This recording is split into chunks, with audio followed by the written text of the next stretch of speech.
नमस्कार। हमारी सभ्यता कहाँ जा रही है? क्या हम इंसान हैं? हमारा व्यवहार देखकर तो ऐसा नहीं लगता कि हम इंसान हैं। शुरू से पुरुष और स्त्री को समानांतर रूप से एक गाड़ी के दो चक्के कहलाने वाला समाज आखिर ऐसी नीच हरकत पर क्यों उतर आया, जब एक महिला को पशु के जैसा व्यवहार और अत्याचार किया गया।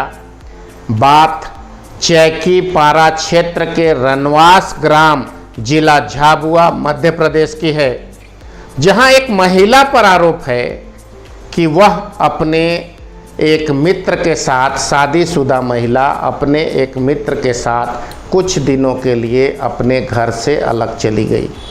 लौटने पर पूरे गांव के लोगों ने एक चौपाल लगाया, एक पंचायत बिठाई और उसके पति को उसके कंधे पर बिठाकर पूरा गांव घुमाया।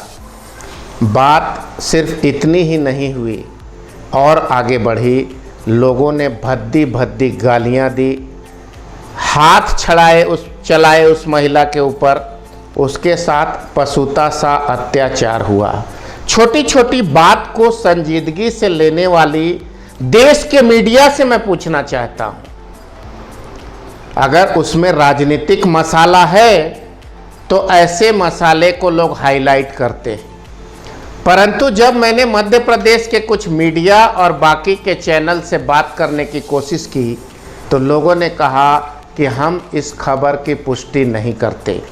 परंतु ये घटना आज पहली बार नहीं हुई है, ये घटना पिछले 3 दिन पुरानी है।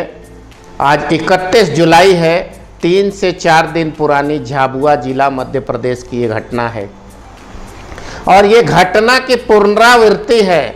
ऐसी घटना पिछले 1 साल में 3 से 4 बार हुई है। आखिर सरकारें क्या करती है? प्रशासन क्यों मौन रहता है? हमारा समाज कहाँ जा रहा है? एक महिला से ये जानने की कोशिश क्यों नहीं हुई कि ऐसी परिस्थिति परिवार में क्यों बन गई जब उसे एक मित्र के साथ जाना पड़ा? क्या उसका पति उसके समकक्ष था या नहीं? मानसिक स्तर पर, शारीरिक स्तर पर, सामाजिक स्तर पर, वैचारिक स्तर पर क्या उसके पति के विचार उससे मेल खाते थे या नहीं? यह सवाल सुओ मोटो का भी है, स्वयं से उठाने का है, क्योंकि एक बहुत बड़ा कानून भारत के सर्वोच्च न्यायालय ने पास किया है, लिविंग इन रिलेशंस का।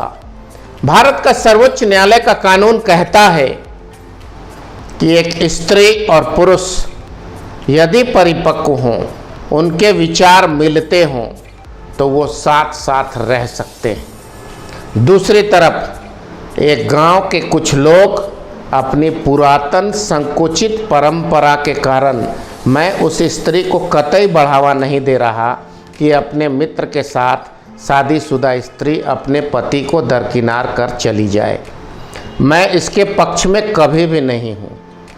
लेकिन मैं इसके पक्ष में भी नहीं हूँ कि कानून को हाथ में लेकर गांव के चंद जाहिल अनपढ़ गंवार लोग एक पशु के समान सजा एक महिला को दें, उसके पति को कंधे पे बिठाकर पूरे गांव में सिर्फ इसलिए तुम घुमाओ क्योंकि तुमने अपने मित्र के साथ बिना किसी को बताए चुपचाप कहीं जाने का काम किया। आपके सामने एक बहुत बड़ा सवाल है। जागिए, समझिए और इस मुहिम को दोबारा न हो इसके लिए कुचल डालने हेतु आवाज़ उठाइए। एक महिला के विचार को जानने का प्रयास होना चाहिए। एक महिला के हृदय में आखिर क्या सवाल ऐसा उठ रहा है, समाज को जानना चाहिए। सज़ा देने से पहले उससे पूछा जाना चाहिए।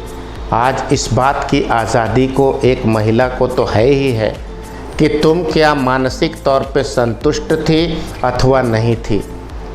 क्या तुम शारीरिक, मानसिक, वैचारिक स्तर पर संतुष्ट थी अथवा नहीं थी?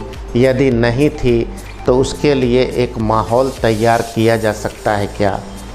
पति और पत्नी दोनों के मानसिकता का आकलन करने की स्थिति में जब समाज आ जाए, तभी इस तरह के फैसले में पंचायत को पढ़ना चाहिए।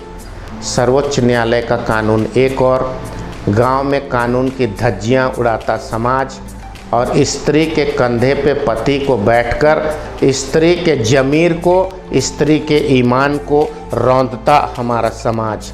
फैसला आपको करना है। मैं बहुत कड़ी निंदा करता हूँ, इस तरह के पशुतापूर्ण व्यवहार का विरोध करता हूँ। हमें इस दिशा में कदम उठाना चाहिए।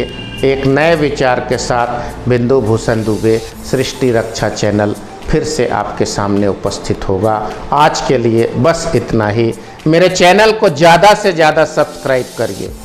मेरा समाज की मेरा चैनल समाज की संजीदगी, जीव जगत, जल, जमीन और जंगल और आत्म सम्मान की रक्षा के लिए काम करता है। आपका सहयोग चाहिए। आज के लिए इतना ही। नमस्कार। वंदे मातरम।